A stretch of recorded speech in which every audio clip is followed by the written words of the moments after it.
C'est tout. Voilà, en face de vous, Michel Boto-Amungu Kalomé.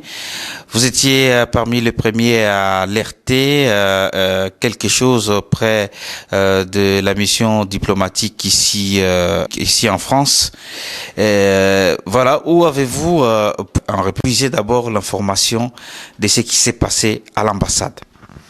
Alors d'abord, comme vous avez vu, on ne s'est pas attaqué ni au gouvernement, ni à l'ambassadeur pour ce qu'il est, mais plutôt pour ce qu'il agit en tant que les représentants de la République démocratique du Congo.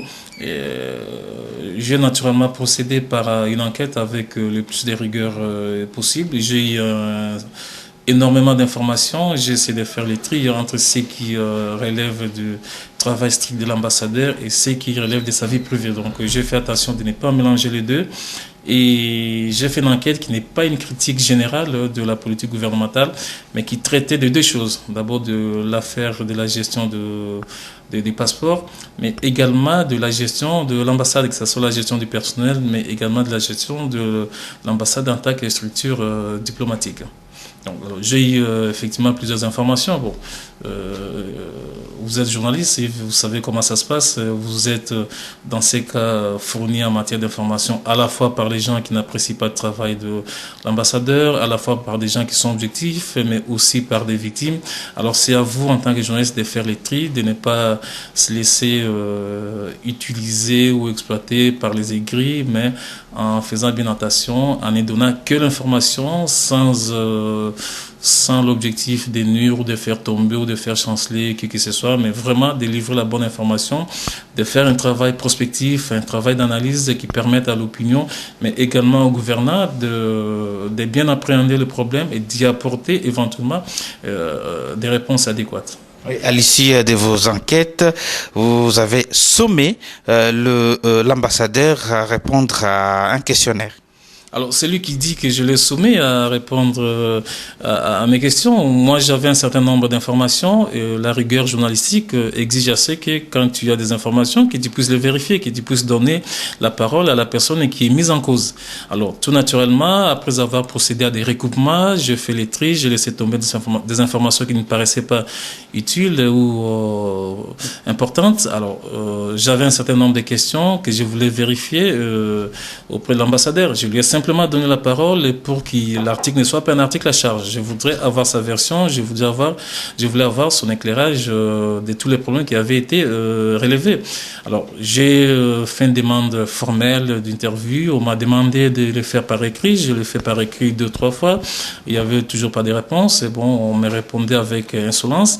Néanmoins, je suis resté courtois et professionnel jusqu'au bout. J'ai fait un courrier en bonne et due forme, mais j'ai demandé simplement à M. l'ambassadeur en disant j'ai un certain nombre d'informations qui m'ont été fournies, je ne souhaite pas les publier sans vous avoir donné au préalable la parole. Je vous donne la possibilité de nous répondre, de démentir éventuellement certaines informations. Voilà les informations qui sont en ma possession.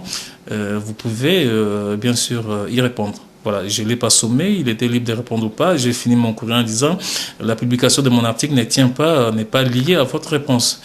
Si vous répondez, ça c'est une bonne chose. Si vous ne répondez pas, je ne vous en voudrais pas. J'ai publié mon article et c'est ce qui s'est passé. Voilà, il s'est passé beaucoup de choses et depuis, en République démocratique du Congo, nous avons un nouveau passeport qui met d'abord l'ancien passeport met fin à la circulation de l'ancien passeport. La lecture des Boto-Amungu Kalomé. Alors, il faut être honnête, alors parce que c'est à la mode maintenant de dire qu'on est patriote. Quand on est minimum patriote, il faut reconnaître que le pays s'est ridiculisé avec cette affaire du passeport. Parce que ce qui est en train de se passer avec cette affaire du passeport, c'est du jamais vu. D'abord, il y a deux choses. La première, c'est une règle simple, une règle élémentaire à la fois du droit, à la fois du commerce. Quand vous vendez quelque chose à une personne en disant je vous vends un objet dont vous devez en avoir la jouissance pendant 5 ans. Pendant 5 ans, vous n'allez pas revenir dans 2 ans en disant ok, arrêtez, rendez-moi l'objet. Vous devez plus l'utiliser. Dans ce cas, vous remboursez la personne pour la période pendant laquelle il n'aura pas utilisé l'objet. Alors, un pays qui vend un passeport à ses citoyens en disant, voilà, je vends un passeport qui est valable 5 ans. Un an après, le pays revient en disant, voilà, il y a un nouveau passeport qui est sorti, celui que je vous ai vendu pour 5 ans n'est plus valable.